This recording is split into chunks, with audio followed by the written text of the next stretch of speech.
بسم اللہ الرحمن الرحیم وقرآنا فرقناه لتقرأه على الناس على مكث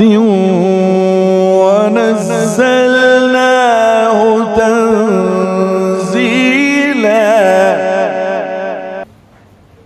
نحمده ونصلي على رسوله الكريم أما بعد أعوذ بالله من الشيطان الرجيم بسم الله الرحمن الرحيم فمن يعمل مثقال ذرة خيرا يره ومن يعمل مثقال ذرة شرا يره صدق الله مولانا العظيم.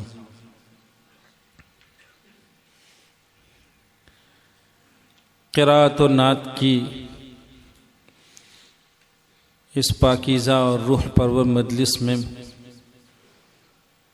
تشریف فرما حضرات علماء کرام اور بڑی ہی حسین قسمت کے حامل نیک دل نیک نفس میرے بزرگوں اور بھائیوں، اللہ رب العزت کی اس توفیق کا کس عبارت میں ہم شکر بجا لا پائیں گے کہ اس ذات نے جب رات کی اس اندھیری میں نہ معلوم اللہ کے کتنے بندے کیسی کیسی برائیوں میں رہ کر غضب خداوندی کو دعوت دیتے ہوں گے، ایسے وقت میں یہ باسعادت اور خوش نصیب مجمع ہے کہ وہ اللہ رب العزت کے کلام کو ایسے حسین اور جاذب انداز میں سن کر اپنی ارواح کو پاکیزگی اور تازگی بخش رہے تھے۔ مبارک ہو سارے بزرگوں کو، بھائیوں کو اور میرے ان عزیزوں کو بہت مبارک ہو۔ رات کی تنہائیاں ہی وہ سنہرا وقت کہلاتا ہے جب آدمی اللہ رب العزت سے بہت پرسکون ماحول میں بڑی امیدوں کے ساتھ سرگوشی کر سکتا ہے۔ اللہ رب العزت کو کچھ کہنے کے لیے اور اس کی بارگاہ سے کچھ مانگنے اور پانے کے لیے ایسی خاموش ساعت، پرسکون فضا، اس سے بڑھ کر کوئی ساعت نہیں ہوا کرتی ہے۔ یہی وجہ ہے کہ انہی ساعت میں حضرات صحابہ کرام رضی اللہ تعالیٰ عنہم بھی ایسے حسین و جمیل حاملین قرآن جن کو قدرت نے حسن صوت کے بے مثال عطیے سے نوازا، پھر ان کے لہجوں میں وہ جاذبیت، وہ سوز و گداز کہ ابھی کلام الہی سے چند آیات کو تلاوت کیا نہیں جاتا کہ لوگوں کو اپنی آنکھیں سنبھالنا مشکل ہو جاتا تھا۔ آپ نے بہت مشہور ہے، بار بار سنا ہوگا کہ حضرات صحابہ کرام جو رسالت مآب صلی اللہ علیہ وسلم کی صحبت یافتہ اور اسی خانقاہ سے کسب فیض کیا ہوا، جہاں قلوب سیکل ہوتے ہیں، ایسے حضرات صحابہ کرام بھی اللہ تعالیٰ کی یاد میں ڈوب جانے کے لیے ایسے خوش الحان قرہ کی خدمت میں جا کے عاجزی سے درخواست کرتے، ذکرنا ربنا یا ابا موسیٰ، اے ابو موسیٰ تو ہمیں اپنے رب کی یاد دلا۔ کیا نعوذ باللہ ثم نعوذ باللہ، حضرات صحابہ کرام رضی اللہ تعالیٰ عنہم کو یاد الہی کا ماحول قائم کرنے کے لیے کسی محمص کی ضرورت تھی۔ وہ تو یادوں سے عبارت ہوا کرتے تھے، وہاں تو معرفت ہی معرفت تھی، لیکن اس کے باوجود قرآن کریم کی راہ سے اللہ تعالیٰ کا جو قرب، اس کی جو یاد اور اس کے تصور میں ڈوب جانے کے جو مواقع فراہم ہوتے ہیں وہ اور چیزوں سے نہیں ہوا کرتے۔ بہت مبارکباد کے قابل ہیں ہماری عزیز جنہوں نے بڑی محنت سے، بڑے شوق سے، بڑی امیدوں سے، کئی روز کی مسلسل محنتوں سے ایسی نورانی پاکیزہ محفل کے انعقاد کے لیے ہم دیکھ رہے تھے کہ یہ کئی بار فون کر رہے تھے، ایک مرتبہ پروگرام کینسل ہوا، پھر کینسل ہوا، اللہ تعالیٰ ان کو جزائے خیر عطا فرمائے۔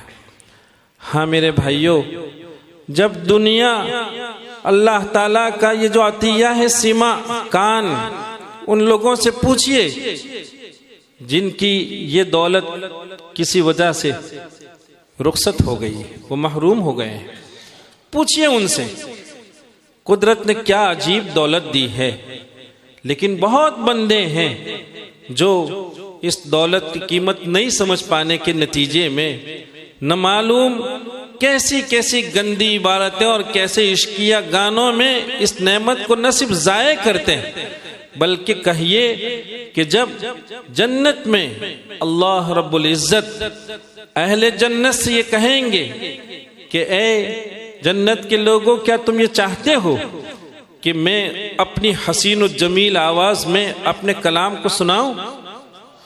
اللہ رب العزت جنت میں بذات خود اپنے کلام پاک کی تلاوت فرمائیں گے، انا الرحمن انا الرحیم الرحمن علم القرآن۔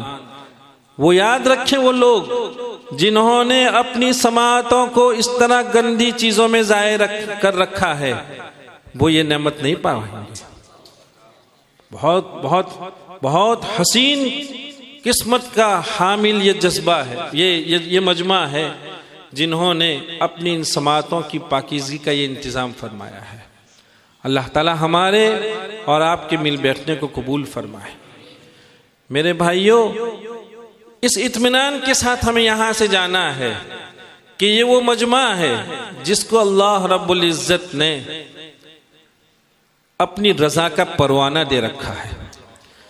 رسالت مآب صلی اللہ علیہ وسلم کی سچی زبان نے یہ کہا کہ اگر اللہ تعالی کسی کو خیر کی توفیق دیتے ہیں تو اسے یہ یقین کرنا چاہیے کہ وہ ذات اس سے راضی ہے۔ جب اس کی طبیعت خیر کی طرف چلتی ہو، نیکی کی طرف رغبت ہو، تو سمجھیے کہ یہ اللہ رب العزت کی رضا کی علامت اور نشانی ہے۔ اور جب طبیعت نیکی کی طرف نہیں آتی، بہت کچھ ترغیب کے بعد بھی طبیعت آمدہ نہیں ہوتی، تو پھر الامان والحفیظ اللہ رب العزت سے توبہ کرنی چاہیے۔ الحمدللہ یہ مجمع یہ صرف اور صرف اللہ رب العزت کے کلام کو سننے کے لیے، اور پھر سرور کونین صلی اللہ علیہ وسلم رحمت للعالمین ان کی توصیف کو سننے کے لیے اور ان کی کرم فرمائیوں کو سمجھنے کے لیے الحمدللہ یہ مجمع اتنی دیر سے اللہ کے اس گھر میں جمع ہے۔ لہذا یہ مجمع اطمینان کے ساتھ انشاءاللہ جائے گا کہ اللہ رب العزت کی ذات اس مجمع سے راضی ہے، الحمدللہ رضا کا پروانہ ہے، انشاءاللہ ثم انشاءاللہ۔ میرے بھائیوں، دنیا ہے، دنیا میں آدمی رہتا ہے، مختلف قسم کی فضائیں ہوا کرتی ہے، روحانی فضائیں کہہ رہا ہوں، ظاہری فضائیں نہیں، مختلف فضائیں ہوا کرتی ہے، کہیں کوئی ماحول ہوتا ہے، کہیں کوئی مجلس ہوتی ہے۔ آدمی بہت چاہنے کے بعد بھی اپنے نفس کی پاکیزگی کو برقرار نہیں رکھ پاتا ہے۔ بہت مبارکباد کے قابل ہے ہمارے وہ جوان جنہوں نے آج کے اس مجمع کا آغاز جن آیات سے کیا تھا، طبیعت پھڑک گئی۔ سچ یہ ہے کہ ایک دیر تک طبیعت پہ اثر تھا، کہا جا رہا تھا یا ایھا الذین آمنوا توبوا الی اللہ توبۃ نصوحا۔ اللہ تعالی ہمیں اور آپ کو صحیح معنی میں سچی توبہ کی توفیق عطا فرمائے۔ دنیا میں آدمی رہتا ہے، گندگیوں سے کبھی وہ آلود ہو جاتا ہے، نہیں چاہنے کے بعد بھی اس کے ضمائر پہ داغ آ جایا کرتے ہیں، نہیں چاہتا ہے بیچارہ لیکن ہو جاتا ہے۔ اللہ رب العزت نے صرف دنیا میں زہر نہیں رکھا ہے، دنیا میں صرف زہر نہیں رکھا ہے، اس کا کاٹ اور تریاک بھی رکھا ہے۔ آدمی گناہ کرتا ہے، دیکھیے گناہوں سے 100% پاکی یہ فرشتوں کی ہوا کرتی ہے، 100% نافرمانی یہ شیاطین کا حق ہوتا ہے، یہ وہ ہوا کرتے ہیں۔ یہ انسان ہے جو بیلنس رکھتا ہے، جو بیلنس رکھتا ہے نیکی اور بدی کے درمیان۔ ہو جاتا ہے نہیں چاہنے کے بعد بھی کبھی ضمائر پہ اس طرح کے داغ آ جاتے ہیں۔ اللہ سے اس مجلس میں ہمیں توبہ کی توفیق مانگ کے جانا چاہیے کہ اللہ تعالیٰ جب کبھی آپ کی نافرمانی ہو جائے گی تو ہم آپ کی بارگاہ میں دور بھاگے آ کے آپ سے معافی مانگ لیں گے۔ اللہ کی ذات تو کتنی کریم ہے، اس کا ہم نے جس آیت کریمہ کو تلاوت کیا، یہ آیت کریمہ کیا کہہ رہی ہے؟ بظاہر ایسا لگ رہا ہے کہ قرات کی اور نعت کی مجلس ہے اور عنوان بنایا جا رہا ہے فَمَن يَعْمَلْ مِثْقَالَ ذَرَّةٍ خَيْرًا يَرَهُ۔ کیا عنوان ہے؟ دیکھیے اللہ رب العزت کیسے کریم ہے، وہ بندوں کے ساتھ اس کو کیسی شفقت ہے۔ اس کا معاملہ یہ ہے کہ اس نے اپنے فرشتوں کو جو رجسٹر لکھا کرتے ہیں، نیکیاں بدیاں لکھا کرتے ہیں، اس کو یہ حکم دے رکھا ہے کہ جب میرا کوئی بندہ کسی خیر کی، کسی نیکی کی، کسی بھلائی کی صرف نیت کرتا ہے، صرف نیت کرتا ہے، ابھی اس نے وہ نیکی کی نہیں، صرف نیت کی ہے، تو کہا اس کے حصے میں اجر لکھ دو، کوئی توقف نہیں کرنا ہے۔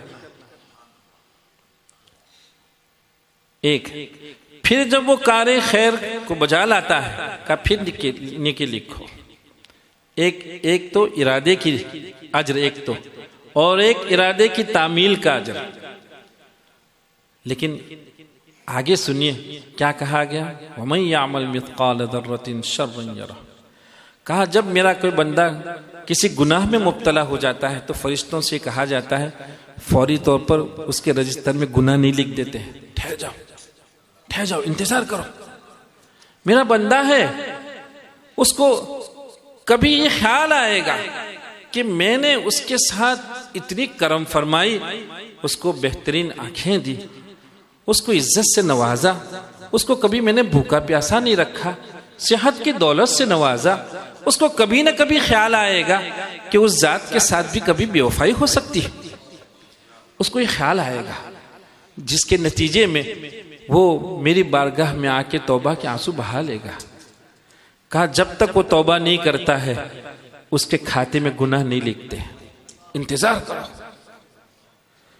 ہمارے قرآن کرام سمجھیں قرآن کے الفاظ میں کیسا سیٹنگ ہے۔ فَمَن يَعْمَلْ مِثْقَالَ ذَرَّةٍ خَيْرًا يَرَهُ، ذَرَّةٍ خَيْرًا، تنوین کے بعد خا ہے۔ بچے بھی جانتے ہیں کہ یہاں گننا نہیں ہوتا ہے، گننا کرنے میں دیر کتنی لگتی ہے؟ 2 سیکنڈ، 2 سیکنڈ زیادہ زیادہ۔ اللہ تعالیٰ فرماتے ہیں کہ میرا بندہ ابھی صرف خیر کا ارادہ کیا تو گننے کو جو 2 سیکنڈ لگتے ہیں اتنی بھی تاخیر مت کرو، فوراً اس کے حصے میں اجر لکھ دو۔ اور اس کے بعد کیا فرمایا؟ وَمَن يَعْمَلْ مِثْقَالَ ذَرَّةٍ شَرًّا يَرَهُ۔ لیکن وہاں گناہ ہے، گننے کی تاخیر ہے۔ یہ تاخیر کیوں ہے؟ کہا میرا بندہ ہے، اس کو مہلت دو، اس کو تھوڑا وقت دو، وہ توبہ کے لیے آئے گا، میری بارگاہ میں آنسو بہائے گا۔ اللہ رب العزت کی ذات تو میرے بزرگوں اور میرے بھائیوں کتنی کریم ہے۔ اللہ کا شکر ادا کریں کہ اس طرح کی مجالس منعقد ہوتی ہیں کہ ان مجالس میں اللہ کی یاد سے دل آباد ہو جایا کرتے ہیں، عجیب و غریب کیفیت بن جاتی ہے، اور ایسا لگتا ہے کہ بہت مدتوں کے بعد قدرت نے یہ مواقع فراہم فرمائے ہیں۔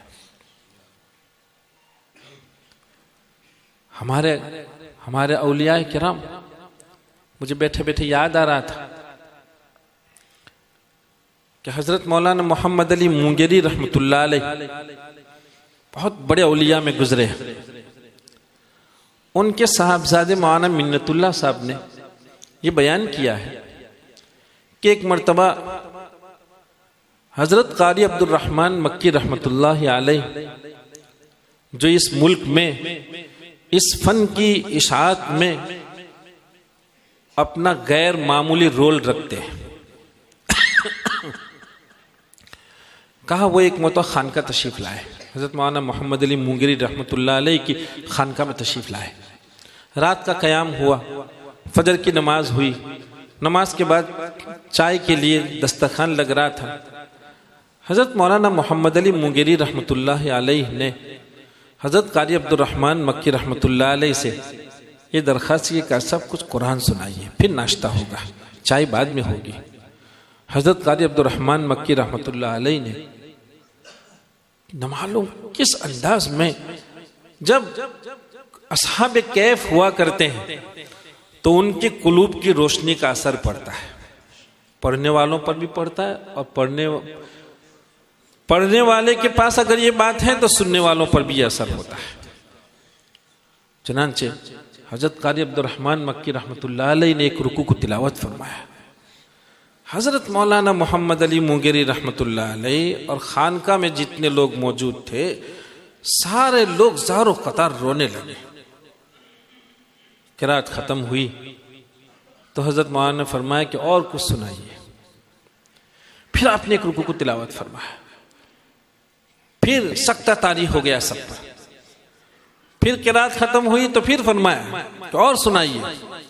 حضرت مولانا محمد علی مونگیری رحمۃ اللہ علیہ کے صاحبزادے کہتے ہیں کہ اس روز 12 بجے تک یہی تلاوت کا سلسلہ آیا اور چائے کی نوبت نہیں آئی. یہ تو وہ مجالس ہیں، الحمدللہ یہ تو وہ مجالس ہیں، وہ لوگ جو لوگوں کی ارواح کو سیکل کے لیے اپنی زندگیاں وقف کرنے کی، ان کو سیکل کرنے کے لیے. خانقاہوں میں ہوا کیا کرتا ہے؟ تزکیہ ہوتا ہے، نفوس کی پاکی ہوا کرتی ہے، ارواح کی پاکیزگی کے وہاں سارے اعمال اور ساری کوششیں ہوتی. یہ حضرت مولانا محمد علی مونگیری رحمۃ اللہ علیہ جو روحانی حکیم، روحانی ڈاکٹر، طبیب، لیکن وہ بھی اپنی روح کو پاکیزگی بخشنے اور اس روح کی پاکیزگی کو ترقی دینے کے لیے حضرت قاری عبد الرحمن مکی رحمۃ اللہ علیہ سے درخواست فرما رہے ہیں. اس لیے میرے بزرگوں اور بھائیوں، ایسی ساتھ کی ہمیں قدر کرنی چاہیے. ہمیں خوشی ہے کہ ہم الحمدللہ یہ جو طبقہ ہے شروع سے ہمارے ساتھ بیٹھا ہوا ہے، یہ سنجالی کا یہ مستقبل بیٹھا ہوا ہے.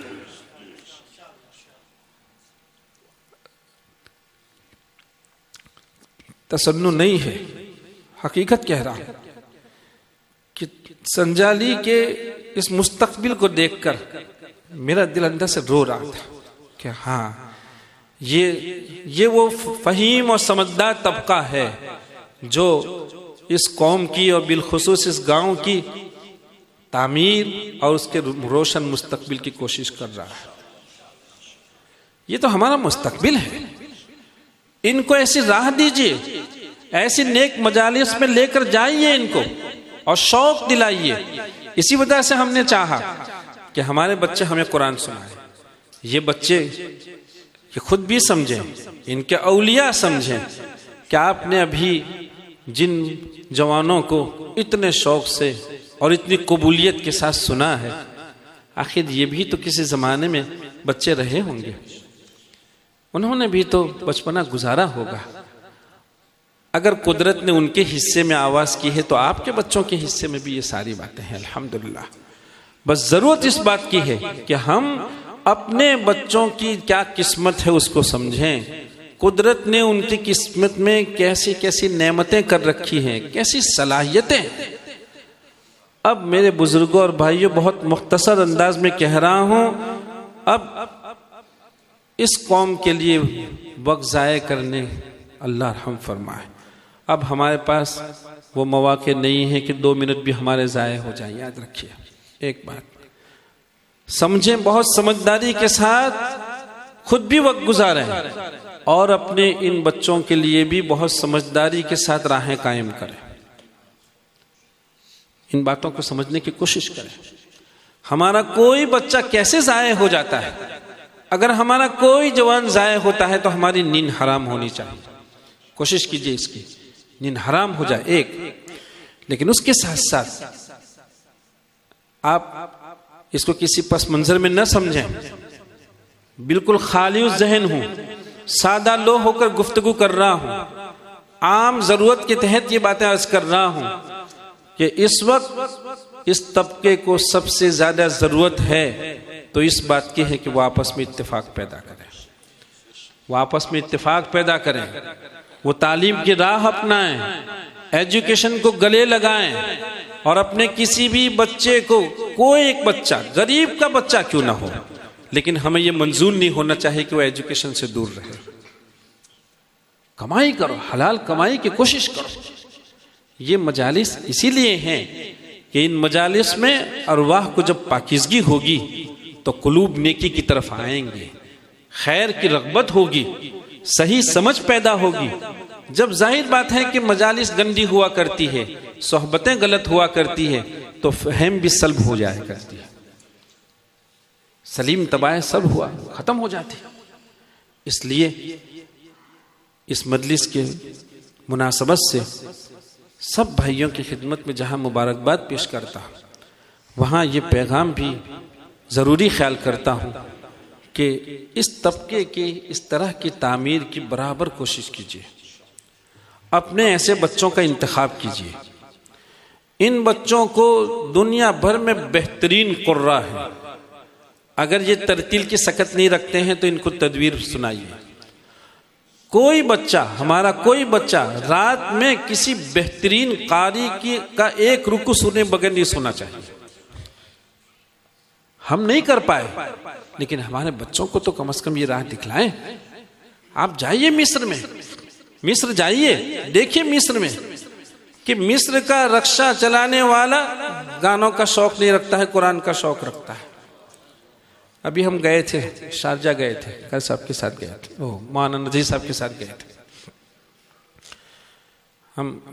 ہمارے ایک دو شاگرد تھے، کہہ رہے تھے کہ آپ کے پاس 15 منٹ ہیں تو سمندر کی سطح پہ ہم چلے جائیں، ساحل سمندر پر ذرا سا تفریح کر کے آئے. تفریح تو خیر کیا کرنی تھی، 10 منٹ تھے ہمارے پاس. تو کہا کہ وہ ایک گاڑی ہے، تو وہی ساحل سمندر کی جو گاڑی ہوا کرتی ہے، ایک مصری ادھیر عمر کا ایک شخص آیا، وہ ڈرائیونگ کر رہا تھا. تو جیسے وہ گاڑی لے کے آیا تو اس کے موبائل میں قرآن تھا، وہ بہترین قرآن سن رہا تھا. میں نے کہا یہ ساحل سمندر پر تو سارے لوگ کیسی کیسی تفریح رکھتے ہیں، کس کس انداز میں لوگ تفریح کرتے ہیں. جب دیکھو کیمرہ لیے ہوئے لوگ گھومتے ہیں. لیکن یہ جوان ہے، یہ ملازمت کر رہا ہے، اس کا کام ہی یہ تھا. لیکن کیا کیسے ملازمت کر رہا ہے؟ قرآن سنتا ہے، وقت ضائع نہیں کرتا ہے. آپ انداز لگائیے کہ اس شخص کے قلب، اس کی نورانیت ظاہر جو بھی ہو، لیکن جو ہمیشہ قرآن میں رہتا. اور پھر جب ہم اس کی گاڑی میں بیٹھے، اس نے جو واقعات سنائے اور وہ زار و قطار رونے لگا. اس نے کچھ واقعات ایسے سنائے کہ میرے فلاں شیخ سے میری ملاقات ہوئی اور جو ہے وہ یہ ہوا وہ ہوا، ہم اس کو ابھی یہاں نہیں کہہ رہے ہیں. وہ زار و قطار کہا یہ اس کو میں اپنی نجات کا ذریعہ خیال کرتا ہوں. میرے بزرگوں اور بھائیوں، دنیا ہے، دنیا میں آدمی اتنا کھو جاتا ہے کہ وہ آخرت بھول جاتا ہے.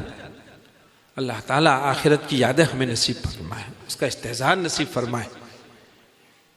اس لیے کوشش کیجیے کہ اپنے ان بچوں کو، ہم مصر گئے، ہم نے دیکھا ٹرک چل رہا ہے، ٹرک والا جا رہا ہے، آپ یہاں ٹرک میں کھڑے رہیے، سنیے کیا کیا ہوتا ہے. اور ہماری گاڑی اوورٹیک کر رہی تھی، ایک ٹرک والا، کیا شاندار قرات ہو رہی تھی. طبیعت یہ چاہ رہی تھی کہ ہم گاڑی وہیں روک لیں اور یہ ٹرک کے ساتھ ساتھ چلتے رہیں اور اس قاری کو سنتے رہیں. ٹانگے والا ٹانگا صاف کر رہا ہے، وہ کمائی کے لیے جانے والا ہے بیچارہ، لیکن وہ ٹانگا صاف کرتے کرتے بھی قرآن سن رہا تھا۔ کیا یہ راہیں ہم نہیں اپنا سکتے؟ کیا ملتا ہے گانوں سے؟ کیا ملتا ہے؟ کیسی بے حیائی ہے، کیسی ضمیر فروشی ہے۔ لا حول ولا قوت الا باللہ۔ کسی زمانے میں گانوں میں عبرتیں ہوا کرتی تھی، لیکن اب گانے بے حیائی سے عبارت ہو گئے۔ ایک شریف باپ اپنے اولاد کے ساتھ رہ کر یہ گانا نہیں سن سکتا ہے، ایک شریف ماں اپنی بیٹی کے ساتھ یہ گانے نہیں سن سکتے۔ ایسے گانوں کا ہمیں شوق ہے۔ توبہ کیجئے، توبہ کیجئے اور کوشش کیجئے کہ یہ جو قراتیں آپ نے سنی ہے اور آگے اپنے موبائل میں اس کو ریکارڈ کیجئے اور بس اسی کو لازم پکڑیے۔ اللہ کو خوش کرنے کی کوشش کیجئے، اللہ تعالی ہم سب سے راضی ہو جائیں۔ میں پھر ایک مرتبہ آپ سب بھائیوں کا دل کی گہرائیوں سے شکریہ ادا کرتا ہوں کہ آپ نے بڑی محبتوں سے ہمیں نوازا۔ اللہ تعالیٰ اس کو آپ کے میزان عمل میں فرمائے۔ وآخر دعوانا ان الحمدللہ رب العالمین۔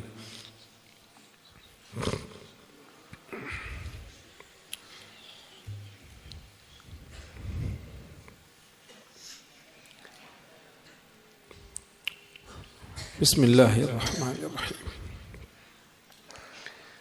الحمدللہ رب العالمین، الحمدللہ رب العالمین، الحمدللہ رب العالمین۔ اللہم لا احصی ثناء علیک انت کما اثنیت علی نفسک۔ اللہم یا من یستحیی ان یرد ید السائل خالیہ، یا ذا الکاف والنون اذا اراد شیئا ان یقول له کن فیکون۔ یا رب صل وسلم دائما ابدا على حبیبک خیر الخلق کلہم۔ اللہم یا رحمن یا رحیم، ظلمنا انفسنا وإن لم تغفر لنا وترحمنا لنكونن من الخاسرین۔ ربنا لا تزغ قلوبنا بعد إذ هديتنا وهب لنا من لدنك رحمة إنك أنت الوهاب، إنك أنت الوهاب۔ ربنا آتنا في الدنيا حسنة وفي الآخرة حسنة وقنا عذاب النار، وقنا عذاب النار۔ مولا کریم، ہم بڑے پاپی ہیں، بڑے گنہگار ہیں۔ اللہ آپ کی ذات عالی کی طرف سے نعمتوں میں کبھی کوئی کسر نہیں رہی ہے۔ اللہ کیسی کیسی نعمتوں سے آپ نے نوازا ہے، لیکن اس کے باوجود ہم نکمے ہیں مولا، ہم آپ کے نافرمان ہیں، ہم بے وفا ہیں مولا، کہ ہم سے آپ کی نافرمانی ہو جائے۔ مولا زندگی کا بہت بڑا حصہ گناہوں میں گزر گیا ہے۔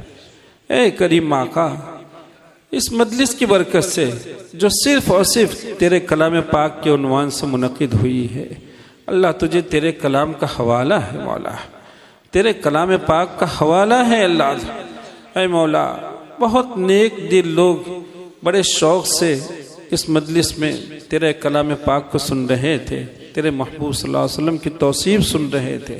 اے اللہ، ان کے شوق کا تجھے واسطہ ہے اللہ۔ کچھ نیک قلوب بھی ہیں جس سے تو نہ معلوم کس قدر راضی ہوگا، اللہ ان کا تجھے واسطہ ہے۔ اللہ ہمیں معاف فرما دے، معاف فرما دے اللہ۔ اے اللہ، ہمارے گناہوں پر معافی کا قلم پھیر دے اللہ۔ اگر آپ نے ہمیں معاف فرما دیا، کون آپ سے پوچھنے والا ہے؟ اے اللہ، یہ گناہوں کی معافی کہاں جا کے مانگیں گے؟ کس کو حق ہے اللہ؟ کون اس پر اختیار رکھتا ہے؟